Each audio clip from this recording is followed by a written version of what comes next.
Hey kids, ever seen a man beat a dead horse to death in his car? You're about to.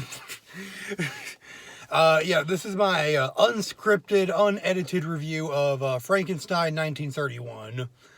Uh, I wish it was more faithful to the original, because as someone who's read the original, and by read I mean it was an audiobook, and by an audiobook I mean it was Wendigoon's video on it, which is absolutely amazing. Because not only does he read Frankenstein, he also gives like analyses and like insight and stuff. Uh, I wish that it was like more faithful to the original, because in this one it's like all different. A lot of the names stay the same. I'm pretty sure Dr. Frankenstein is going by the name Henry now, which Henry was his friend in the book. So that doesn't really make any sense. Uh, but my biggest complaint would be with the monster himself, because in the book dude's cool in the book. He is cool and he is cruel. Because he is brought into this world by unholy means. He is neglected by his creator. He just runs off into the wild. He hides in some guy's walls for 2 years. Learns how to speak English. Once he finally reveals himself, he is shunned from humanity, and that's when he starts his villain arc. Yeah, in the original, the monster is like he's real methodical. He's intelligent. He's 8 feet tall and has the strength of 10 men. Frankly, I'd say the best way to describe the relationship between Dr. Frankenstein and his monster would be the way that Wendigoon put it in his video. It's a never-ending battle between a fake god and his fake devil. Because Frankenstein, he had no idea what he was doing. It wasn't until after the monster came to life that he regret his decision. And of course, the monster is essentially a baby. He runs off into the wild, learns over time. Yeah, I feel like I'm repeating myself. So, in the movie 1931, Frankenstein is portrayed more as like, ooh, a whoopsie daisy, I'm a scientist who went a little bit overboard. When in the book, he's like hiding it from everyone. Meanwhile, in the movie, everyone knows that he dug up a bunch of dead bodies, and now there's a dead man running around. A dead man living and running around. He's living and learning. He's playing Sonic Adventure 2. Live and learn. Day to day, the edge of tomorrow. What else was I going to say? Oh yeah, and then like in the end, he's almost portrayed as like a hero. Like, oh yeah, I alone, Victor Frankenstein, have to go and face this monster that I have created. And then he does, and he gets like thrown off of a windmill. Which, by the way, spoilers for a movie that's nearly 100 years old. Yeah, we're really getting there. We're getting to the point where Frankenstein is nearly 100 years old. Not the original story, of course, the movie. The story is already 100 years old. Of course, Frankenstein gets away, but the ending of the original was a whole lot better because of neither Victor, the Frankenstein, and the monster, they just keep chasing each other till the end of time. Or, well, until the end of Frankenstein's time. Because eventually he does die, and then the monster, who was secretly lurking in the shadows on the boat the whole time when Frankenstein died, and he heard the whole life story, he starts crying.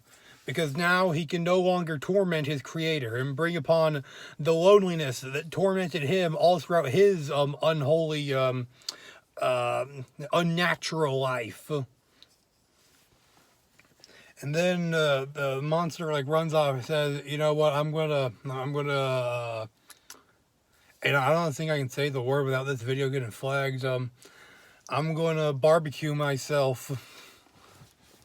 gonna go make a Frankenstein's monster barbecue. Anyone up for some long pork jerky? So yeah. Man, if we had like a movie adaptation of the original, like a whole lot more faithful, and we had the monster and like always 8 foot tall, methodical, reality pondering glory, dude. He has the potential for some like really cool guy edits.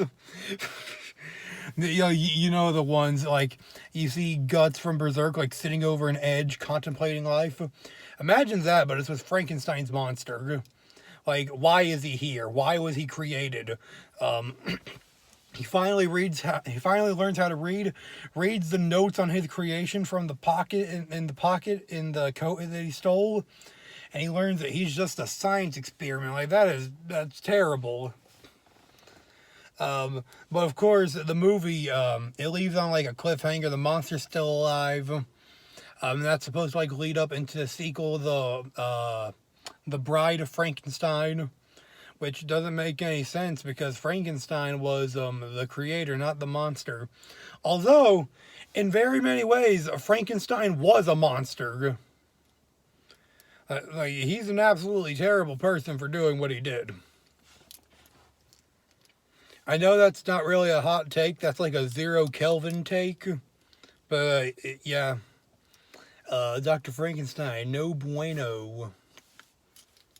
What else can I say while messing around with this little smiley face tech deck that I got from a pizza arcade a long while back? It's just been sitting in my car ever since. I think that's about all I have to say.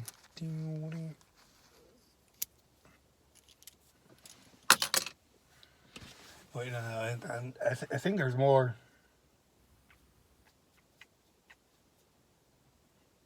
Oh yeah, Bride of Frankenstein. So it is alluded to in the book. Well, the monster straight up tells Frankenstein, "Hey, make me a wife. Dig up some more bodies. I want a girlfriend. That way I cannot be so goddamn lonely in this world. Everyone hates me, and the one person who hates me more than anyone is myself." And Frankenstein's like, "No, no, fuck you, man. I'm not making another one of you." And from that point onwards, Frankenstein. Oh wait, no, Dr. Frankenstein. He does agree to make a bride of Frankenstein, but then, for whatever reason, whenever the monster shows up to see how he's doing on like the progress on his wife, Dr. Frankenstein just is like, "Man, screw this, I'm gonna break all my equipment. I'm gonna take this test tube, I'm gonna smash it on the ground. Don't ask why I have laundry detergent in my car." And then the monster gets angry, and from that point onwards, he vows to make Dr. Frankenstein's life an absolute living hell, and put him through the exact same loneliness that he had to live through. But of course, I haven't watched Bride of Frankenstein, not yet. I might, but like it is that what if scenario. If like what if Dr. Frankenstein actually did finalize that monster wife of his, and they did. Well, I don't think they get to run off the South America in the movie. Not that I know of. Yeah. So, long story short, for this,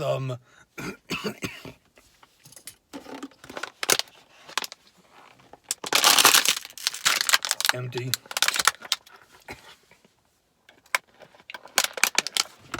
There's one over here. This one's not empty.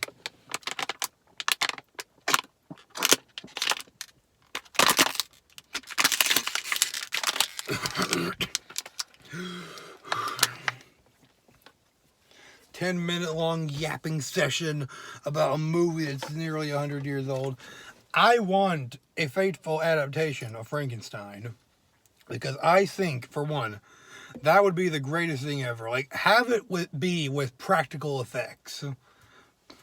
Because I do think in modern movies, practical effects look really good. Like, I don't know if you've seen Prey, but the Predator costume in that movie actually was practical effects, and I think it looks really good. So yeah, I just want a more faithful adaptation of the original Frankenstein put to screen. But if there is a faithful adaptation of the original Frankenstein made into a movie or like a show or something, please, please let me know. Actually, maybe no, maybe not a show, because like shows take forever. Preferably a movie, but if there is a show, just let me know. All right, bye.